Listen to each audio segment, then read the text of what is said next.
Te doy la bienvenida de nuevo. En la anterior lección vimos inicialmente cómo usar los métodos de nuestras clases. Además, vimos un ejemplo gráfico de cómo funcionan los objetos para guiarnos un poco en el proceso. En esta lección veremos uno de los principios de la programación orientada a objetos y por qué es tan importante conocerlo. Vamos a ver el principio de la encapsulación y cómo nos puede ayudar en el problema que vimos en la lección anterior. Ir al script de pruebas y solo dejaré la parte de los jugadores y de su método de saludar. Y en la clase de jugador quitaré lo que habíamos escrito en el método de tomar daño para dejarlo como al inicio. Lo primero que vamos a ver es cómo funcionan los modificadores de acceso. Aquí tenemos que el nombre y la cantidad de vida lo dejamos como public o público. Esto significa que puede accederse desde cualquier parte del código, tanto para leer el valor como para cambiarlo. Esto no es muy recomendable, porque puede causar problemas difíciles de encontrar dentro de nuestro código. Lo más recomendable es que los atributos de nuestra clase sean privados. Entonces podemos cambiar de public por private. Cuando algo es privado, solo lo podemos acceder desde la misma clase, tanto para la lectura como para la escritura. Entonces el nombre y la cantidad de vida solo pueden accederse desde la clase de jugador. Podemos ver que no hay ningún problema con los métodos que ya tenemos. Los métodos también pueden ser públicos o privados. Existen comportamientos que necesitamos que se accedan de manera externa, y otros que no deberíamos poder acceder de manera externa. Todo depende de nuestro diseño. Vamos al script de pruebas para ver este cambio. Colocaré una línea donde quiero ver el nombre del jugador. Colocaré jugador1.nombre. Esto lo colocaré en un mensaje de consola para poder verlo. Nos sale un error. Si colocamos el puntero sobre el elemento de la línea roja, podemos ver qué es lo que ocurre. Nos dice que el valor de nombre es inaccesible por su nivel de protección. Entonces aquí vemos una ventaja del encapsulamiento. Este valor no se puede acceder de otra parte del código porque es privado, entonces no permitirá cambiarlo ni leerlo por el momento. Pero en ocasiones sí queremos poder hacer estas acciones. Antes de ver cómo hacerlo, vamos a ir a nuestra clase del enemigo, y vamos a cambiar el modificador de acceso de sus atributos a privado también. ¡Listo! Ahora sí, vamos a ver cómo acceder a estos valores si los necesitamos. Para esto en programación existe algo que son los set y los get. Set es para cambiar el valor y get para obtenerlo. Entonces podemos ver diferentes maneras de hacerlos. En C# es muy normal usar algo que se llama las propiedades. Por ejemplo, crear un nuevo campo que será público, un string y lo llamaré nombre, pero con N mayúscula. Esta será la propiedad del nombre de arriba, el que es privado. Y luego colocamos unas llaves y adentro le colocamos get, punto y coma y luego set y punto y coma. Esto lo que está haciendo es que podemos obtener y cambiar el valor. Pero ahora tenemos que decir qué valor vamos a obtener. En el get colocamos unas llaves y luego retornamos el valor de nombre con N minúscula.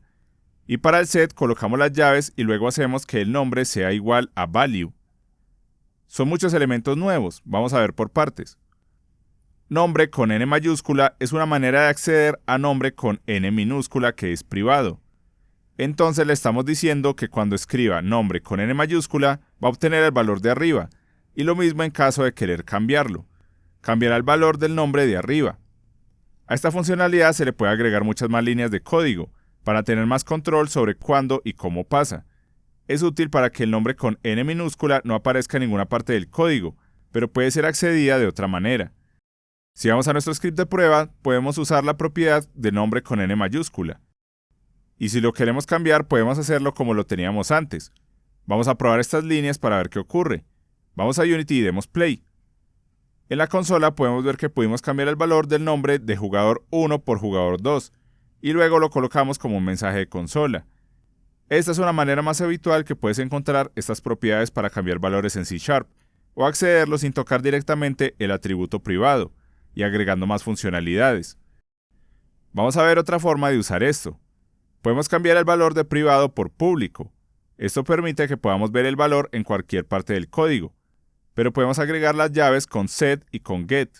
Por el momento no tiene mucho sentido porque si es público lo podemos alterar y leer en cualquier parte del código. Por ejemplo, si vamos al script de pruebas, vemos que si colocamos el valor de nombre en las dos partes que lo estamos usando, tanto para leer como para cambiarlo no hay problema, nos lo permite. Si vamos a la clase, podemos agregar un modificador de acceso al get y al set. Entonces hagamos que el set sea privado. Así como está, significa que tenemos un valor que es el nombre del jugador, que puede verse y leerse desde cualquier parte del código. pero que no puede modificarse fuera de la clase.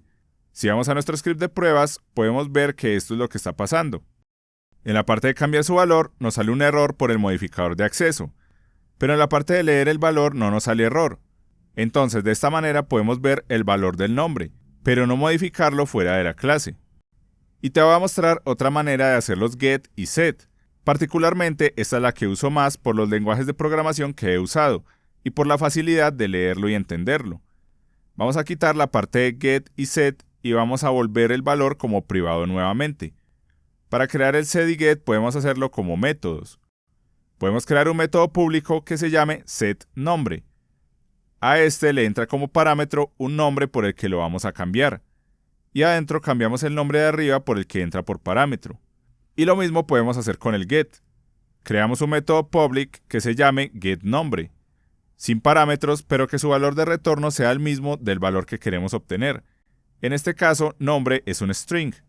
Y adentro colocamos que retorne el valor del nombre. No es necesario colocar que sea this.nombre porque él sobreentiende que es el que tenemos en la clase. Ahora vamos a ver en el script de pruebas cómo usar estos métodos. Vemos que nos salen errores en los dos casos porque el valor nombre es privado. Entonces, si queremos cambiar su valor, podemos colocar jugador1 y llamar al método que se llama setNombre para cambiarlo. Y como parámetro le enviamos cuál es el valor por el que queremos cambiar. Y para el caso de obtener el nombre, podemos escribir jugador1.getNombre. Vamos a Unity para probar esto. Si damos play y revisamos la consola, podemos ver que nos sale el mismo resultado de la vez pasada. Pero entonces, ¿cuál es el objetivo de esto? Al tener estos métodos o formas de controlar los valores, podemos asegurarnos que no estén leyendo o sobreescribiendo elementos en lugares que no queremos. Nos aseguramos que pasen por métodos o por filtros que nos permita controlar nuestro código de una mejor manera. Vamos a ver un par de ejemplos. ¿Qué pasa en el caso donde quiero obtener el nombre, pero no quiero que lo modifique en ningún punto del programa? Bueno, podemos omitir el método set. De esta manera sabemos que el nombre no se va a cambiar directamente, y que si se cambia sea por medio de otro método con una funcionalidad específica para él. Vamos a ver otro ejemplo con lo que ya tenemos. Aquí ya creamos el método de tomar daño. Este lo que hace es que reduce la cantidad de vida de nuestro jugador según el parámetro de entrada. Nosotros de manera externa no sabemos qué es lo que ocurre cuando le enviamos el número del daño, pero él internamente genera la resta y un par de mensajes de ayuda. Entonces vamos a volver a crear el objeto del enemigo para usar el método de tomar daño. Dejémoslo como lo teníamos al iniciar, con 15 de daño y el nombre como enemigo1. Aquí no podemos colocar directamente el daño porque convertimos esto en un campo privado. Entonces vamos a la clase del enemigo y creemos un método get para poder usarlo. Colocamos public porque queremos accederlo de otras partes del código, int porque es de este tipo, y adentro colocamos return y el daño. Aquí tenemos una manera un poco más sencilla de escribirlo. Podemos quitar la parte de las llaves y colocar una flecha, que es con igual y mayor que, y después el valor que queremos regresar. Esto te lo puedes encontrar en algunas partes, pero vamos a dejarlo lo más entendible que podamos. Dejémoslo con el return. Entonces en el script de pruebas vamos a colocar enemigo1.getDaño para el método del jugador. Si revisamos el método de tomar daño, vemos que lo que hace es que lanza un mensaje de consola. Luego reduce la cantidad de vida del jugador y después manda un mensaje de consola. Para el ejemplo que vamos a hacer, crearé un nuevo método público en la clase del enemigo para que duplique el daño para que veamos varias interacciones. Este lo único que hará será multiplicar el valor del daño por 2. Aquí vemos una ventaja de la encapsulación. El método es muy descriptivo. Lo que hace es duplicar el daño del enemigo. Entonces cambiamos un proceso lógico del código por un lenguaje natural para que sea mucho más fácil de interpretar. Ahora usemos esto. Si vamos al script de pruebas, podemos duplicar el llamado del método de tomar daño del jugador, pero en medio vamos a duplicar el daño del enemigo. Quitar el llamado de saludar para dejarlo lo más simple posible. Entonces lo que estamos haciendo es crear un enemigo que puede hacer 15 de daño y que se llama enemigo1. Luego creamos un jugador que se llama jugador1 y que tiene 100 de vida. Hacemos que el jugador tome daño con el método y le pasamos la cantidad de daño que puede hacer el enemigo. Luego duplicamos la cantidad de daño que puede hacer y volvemos a dañar al jugador. Vamos a ver cómo funciona todo esto. Vamos a Unity y demos play. Los mensajes que nos arrojan son del método de tomar daño del jugador.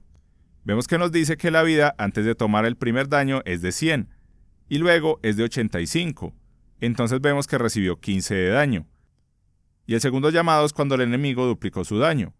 Pasa de tener los 85 de la vez pasada a 55. Recibió 30. Aquí vemos la misma ventaja de la vez pasada. Podemos leer el código de una manera muy sencilla y revisar qué es lo que está ocurriendo. Agreguemos muchas más funcionalidades al ejemplo. Vamos al método de tomar daño y agreguemos una condición. Si la cantidad de daño que recibe es mayor o igual a 20, coloquemos un mensaje que diga que es un golpe grande. En caso de no cumplirse la condición, coloquemos un else que nos diga que fue un golpe pequeño. Para agregarle un poco más de condiciones, colocaré que la línea de reducir la vida solo se llame si fue un golpe pequeño. En la parte del golpe grande le colocaré un mensaje que diga que bloqueó el daño. De esta manera estamos creando funcionalidades internas que nosotros mismos consideremos que pueden ir en nuestra lógica. Vamos a ver qué nos arroja con este ejemplo. Vamos a Unity y demos play para probar. Son muchos mensajes. Vamos poco a poco. Primero vemos que tenía 100 de vida. Recibió un golpe pequeño de 15. Entonces su vida bajó a 85. El segundo golpe que recibe es de 30. Entonces nos dice que es un golpe grande y que bloqueó el daño, entonces la cantidad de vida sigue siendo 85. Aquí vemos un aspecto muy importante de esto. El método cambió mucho. Le agregamos condiciones y muchos mensajes, pero la clase del enemigo y la clase de pruebas no se modificaron. Lo único que tenemos es que el jugador va a tomar una cantidad de daño que le inflige un enemigo, pero los comportamientos internos solo dependen de la clase del jugador. Agreguemos otra condición. ¿Qué pasa si la cantidad de vida baja de 0? Deberíamos destruir al jugador. Entonces coloquemos un par de mensajes para simularlo. Algo que podemos hacer es crear un método que se llame destruir jugador, y luego lo llamamos dentro de la condición. Entonces el método de destruir al jugador, ¿qué debería hacer? Muchas cosas. Por ejemplo, destruir el objeto, podemos crear efectos visuales o hasta iniciar una pantalla de Game Over. Si lo vemos, esta es una acción que puede hacer el jugador, pero colocamos el método como privado, entonces no se puede acceder por fuera de esta clase. Si se quiere destruir al jugador, tiene que pasar por tomar daño y luego que su vida sea menor o igual a 0. Para esto nos sirve la encapsulación. También podemos limitar las acciones independientemente de que el jugador se pueda destruir. No cualquiera puede hacer que esto ocurra. Para probar esto último, vamos a cambiar la cantidad de vida del jugador a 1. Vamos a Unity para probar esto. Demos play. Vemos los mensajes de la consola. Nos dice que la vida antes de tomar daño es 1. Recibe un golpe pequeño que baja la vida a menos 14. Entonces llama a toda la funcionalidad de destruir al jugador. Crea los efectos y activa la pantalla de Game Over. Los otros llamados son del segundo golpe. Por el momento vamos a ignorarlos porque realmente no destruimos al jugador, solo son mensajes de ejemplo. Lo que podemos notar es que aumentamos mucho la funcionalidad del jugador, pero las demás clases solo pueden acceder a muy poca de su información y a un par de sus acciones. Esto es lo más importante de la encapsulación, limitar el acceso de las clases a otras. Además, ya estamos haciendo uso de otro principio de la programación orientada a objetos, la abstracción. Ya dedicaremos una lección entera a esto. Y para terminar, es posible que hagas otros modificadores de acceso y elementos dentro de los métodos. Por ejemplo, existe uno que se llama Protected. Este lo usaremos cuando veamos lo que es la herencia. Si el método o el atributo no tiene un modificador de acceso, C# lo colocará directamente como privado. Particularmente me parece muy útil colocar el private cuando lo necesitamos. Esto hace que el código sea más fácil de leer y de entender, pero no hay problema si no lo pones. Y listo, esos fueron muchos elementos nuevos, pero con esto tenemos una base para entender lo que es el encapsulamiento y por qué es tan importante. En la siguiente lección veremos algo muy importante, la diferencia entre pasar valores y referencias. Le quiero dar un agradecimiento a Patricio Canteros, a Danilo Álvarez, a Gustavo Celi, a Brandon Acosta Chiquete, a Cristian Carrasana y a Milgacia Productions por su apoyo en Patreon. Muchísimas gracias. Nos vemos en la siguiente lección.